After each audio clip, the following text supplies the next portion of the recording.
Welcome everyone.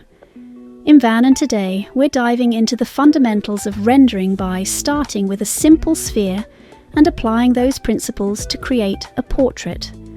The question, how do you make your portraits look 3D, is a question I frequently get. And with this tutorial, I try to answer this simple question by focusing on basics of form with the help of Rebelle 7 Pro. If you're new to the world of art and would like to draw portraits, this video is for you.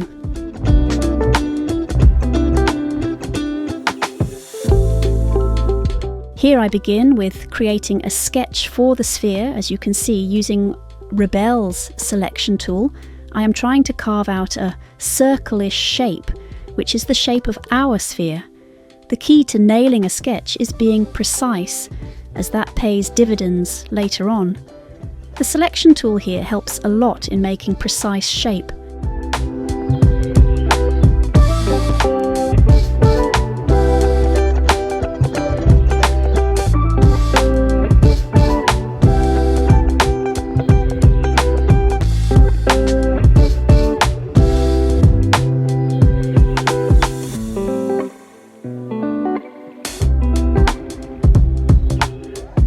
In order to separate shadow and light family, I add in Terminator line.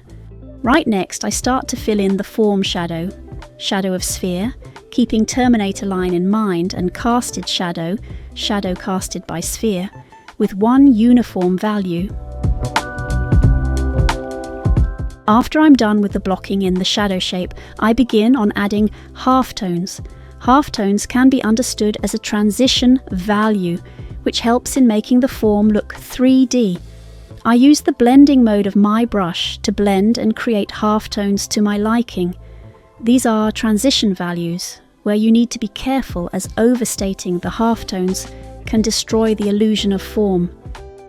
Herein, I really like how traditional the brushes feel. The one I'm using is a custom brush, but you can use any of the brushes of Rebelle 7 Pro. I recommend charcoals and pastels the most. Each of the brush has its unique character, which gives your painting or drawing a unique look and personality. As you can see from my brush strokes as well, they are following the trajectory of being towards the light source. According to me, it helps in guiding the viewer's attention to the lit part of the sphere. This is also my artistic choice.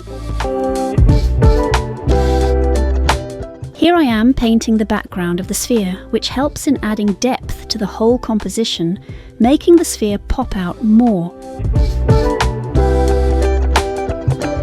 In the last few steps, I start by refining the whole structure of the sphere. Darkening the Terminator or core shadow helps in bringing life to the sphere. Here I use rake brush, which I copied from the rake brushes of oils and pasted into charcoal brushes. It automatically applied the settings of charcoal brushes onto my rake brush. This one of my favourite features of Rebelle 7 Pro. Secondly, I play with edges of my subject by softening and sharpening them to where I want the viewer's eyes to be. Use hard edges to catch viewers' attention on areas you'd want them to pay attention to. Use lost edges in areas where values are similar to each other. This lowers the amount of visual information in areas. Too much information can be distracting as well. If you look carefully at the area where the dark background meets the light foreground, sphere, you'll notice soft edges as well. Edges are an important way to add interest and life in your painting. Utilizing them well can bring your paintings from A to A+.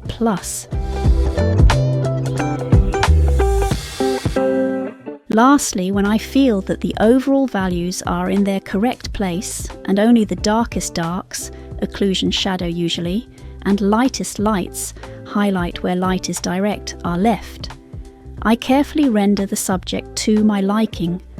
Adding textures using different brushes of Rebelle 7 Pro and playing around with different paper textures are one of my favourite ways to bring texture and visual character in my paintings.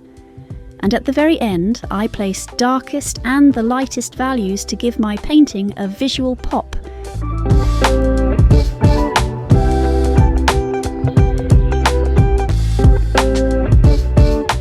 Now that we've mastered the sphere, let's apply the same principles to paint a portrait. As you can see, before I put any brush stroke, I firstly bring my reference image, which is in the reference tool, onto my canvas, so that I have a clear idea of what the composition would look like. I highly recommend you use reference tool of Rebelle 7 Pro when you are beginning, as it allows you to train your eyes. As it is a tool, make sure you don't rely on it as your only source of accuracy. You should be able to make comparisons and adjust your shapes, lines accordingly. Herein begins the first step, which is one of the most important steps for you as someone learning to draw. It's sketching. Spend time with sketching meticulously, because here what you draw will serve as a guide later on when you start to paint and block in shadows. Using reference tool and the guidelines it provides, I start with sketching out the big shapes, such as overall shape of head and body. And once I'm satisfied, I begin to move on to the smaller shapes like eye, nose and mouth. When sketching, I use a dark grey colour, as pure black can be distracting, and naturally as well. Graphite isn't pure black. I love seeing sketches that are done using graphite. Here I like to use Pentel pencil and craft pencils, as I feel they are the most suitable for sketching. Rebelle's brushes are very fast and have amazing texture to it, which always surprises me. Make sure your pen pressure curve is graphed in such a way where more pressure equals thick brush strokes. By using pen pressure, I add more character to my line work.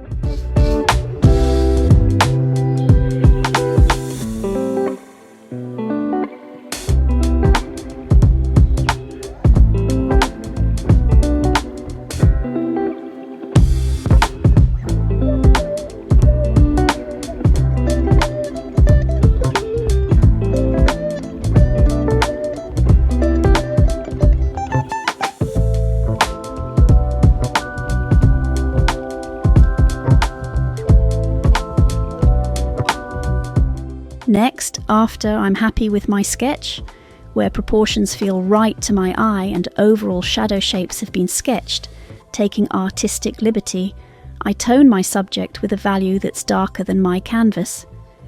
This value is the average tone of my portrait. Everything else will be built around it. I like the soft-edged look this method gives in the end. Here I begin filling shadow shapes with a value that's darker than the average value. I squint down my eyes to identify shadow shapes more clearly and proceed to block them in with the dark value. I do not usually go for a very dark tone as my shadow value, because I want this portrait to feel as if it's been sketched using traditional graphite pencils.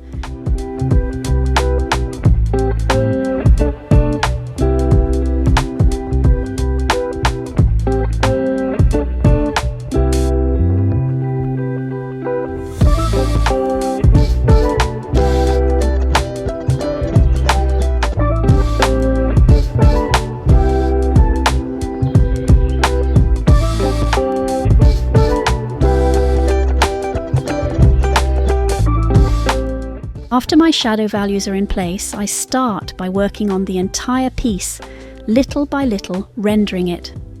In this phase, it's important to keep the overall value structure in mind and how form functions.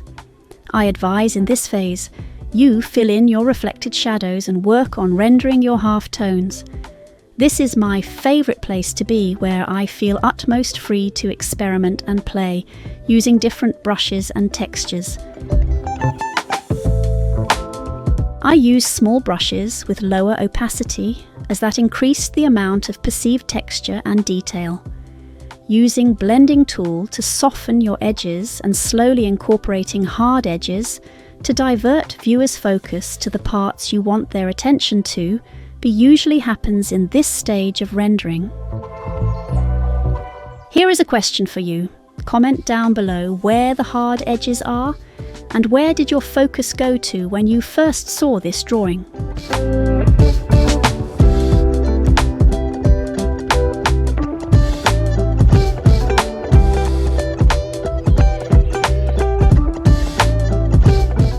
According to me, an important method to render your work is to apply the push and pull technique, where you push the darker values darker and pull the lighter values lighter, in accordance with the form and contextual to overall lighting.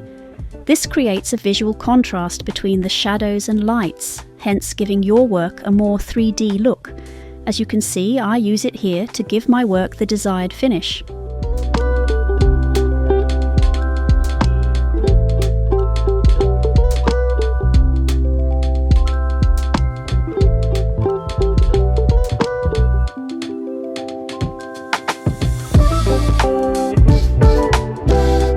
To finish it all off, I render my work a bit more to my satisfaction.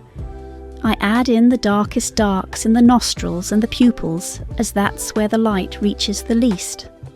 The specular highlight on eyes, nose and bottom lip changes the entire look of the piece.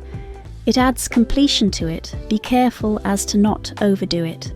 Only a small dot works just fine, in my view. So far from what we have learnt in this video, we know how to draw and render a sphere.